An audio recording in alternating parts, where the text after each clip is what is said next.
On n'a jamais entendu personne dans l'histoire qui a échappé à la mort, mais son heure est imprévisible. Ah ah, du coup, qu'est-ce qu'on fait? Est-ce qu'on va décider de tomber dans un état de morbidité sinistre? Ou est-ce qu'au contraire, on va essayer de donner de la valeur à chaque instant de l'existence? Si on vous dit que vous allez mourir dans 3 jours, vous n'allez pas commencer à repriser vos chaussettes et à faire des trucs idiots. Vous allez essayer de donner toute la substantifique moelle à chaque instant qui passe, les relations humaines avec des êtres chers, la beauté, l'émerveillement devant des arbres, écouter un chant d'oiseaux. Chaque instant prend une valeur inestimable.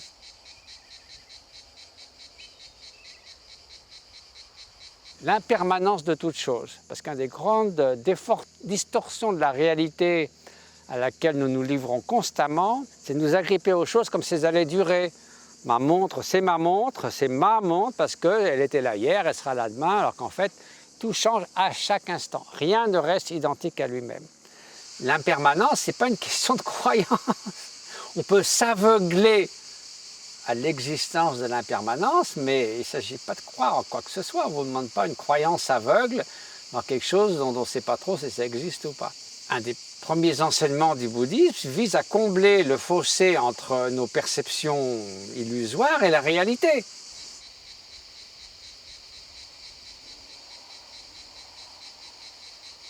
L'idée de réfléchir constamment à finalement l'imminence de la mort n'a rien de morbide dans le bouddhisme, au contraire, c'est ce qui donne toute son extraordinaire présence à la vie.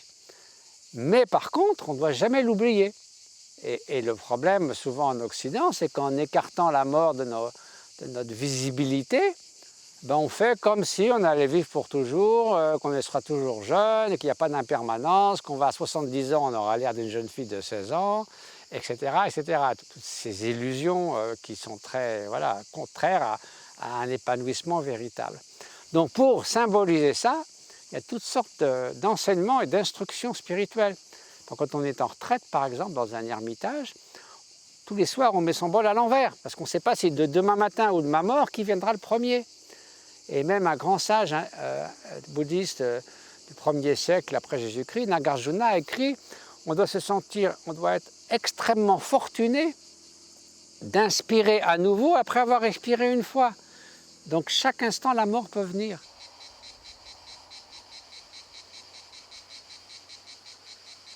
Au début, quand on pense à la mort, on dit nous sommes comme un animal pris au piège. L'idée de la mort est insupportable. Ensuite, quand on a pratiqué et mûri un peu dans son chemin spirituel, on est comme un paysan qui a tout fait pour bien cultiver son champ toute l'année. Il a enlevé les mauvaises herbes, il a labouré. Et puis vient le temps de la récolte. Et ça se peut que la récolte soit belle, ça se peut que l'année ne soit pas très excellente, mais il n'a aucun regret parce qu'il sait qu'il a fait de son mieux. Donc il est en paix avec lui-même. Et on dit que le yogi, le pratiquant qui a atteint à la réalisation intérieure, qui a une totale liberté, qui est tout le temps dans la présence éveillée, on dit que la mort est comme une amie. Alors ça ne veut pas dire qu'il est content de mourir et qu'il ne préférerait pas rester en vie, mais comme une amie qui vient, une vieille connaissance, et il l'accueille avec la plus parfaite sérénité. Et la mort, une belle mort, est l'aboutissement d'une belle vie.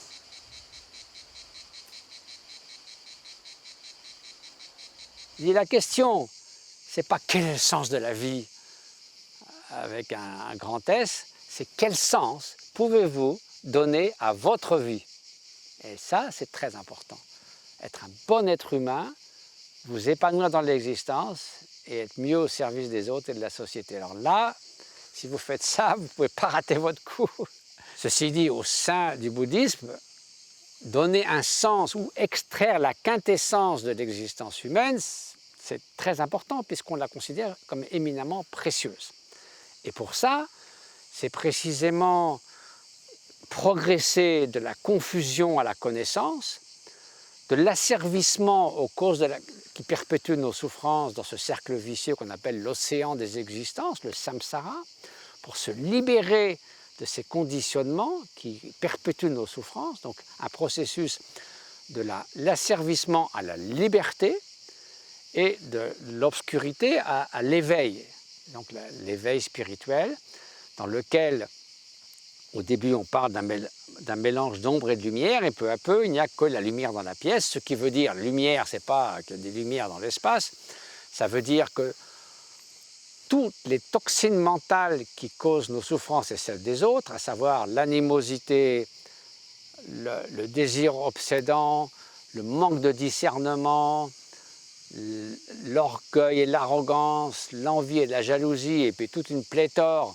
de toxines mentales qui sont les déclinaisons de ces quelques principales, et qui empoisonnent notre existence, complètement, on a totalement affranchi notre esprit de ça, on passe de 100 à 0, et une grande liberté intérieure basée sur la connaissance et l'éveil. Donc ça, et connaissance, ce n'est pas simplement une quantité d'informations comme le big data et l'intelligence artificielle, c'est la connaissance qui est parfaitement en harmonie avec la réalité. C'est-à-dire qu'on ne se livre plus à aucune distorsion de la réalité. Donc vous voyez, tout ça, ça donne un sens immense à l'existence parce qu'on progresse vers cet état. Et même si le chemin est très long, et même pour moi, si je me considère comme un débutant au tout début, le fait d'avoir cette direction et que de chaque pas est une joie en forme d'effort dans cette direction, ça donne tout un sens à l'existence.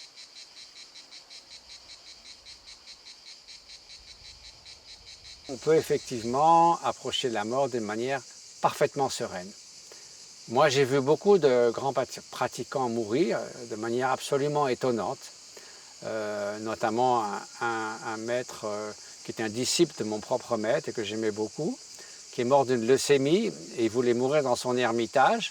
Il a demandé au médecin, quand vous voyez que les signes vitaux sont critiques, faites-moi signe. À un moment donné, ce médecin lui a dit, voilà, je crois que c'est bientôt le moment où vous allez partir. Et il s'est redressé sur son lit d'hôpital, il s'est assis en lotus, il a regardé dans l'espace devant lui, il a fait « Ah !» et c'était son dernier souffle. Et on peut dire que sa conscience, comme l'espace dans un petit vase, quand le vase se brise, s'est mêlé à l'espace de la vérité absolue. Et il avait demandé à ce que son corps soit transporté à notre monastère avant la crémation. Et pendant 8 jours, il est resté comme en méditation. On avait l'impression qu'il était encore vivant. Il n'y avait aucun signe de décomposition, il y avait une odeur très subtile, parfumée, ça ne sentait pas du tout le cadavre, et pourtant moi j'en ai vu au monastère des cadavres, ça sent mauvais très vite, surtout quand il fait chaud. Et voilà, et au bout de 8 jours, brusquement, ça a changé, et il est devenu comme un mort ordinaire. Donc ça, c'est vraiment voilà, l'aboutissement d'une vie de pratique extrêmement profonde et intense. Ce n'est pas forcément donné à tout le monde, mais en tout cas, il y a une grande familiarisation avec la mort qui, encore une fois, n'a rien de morbide.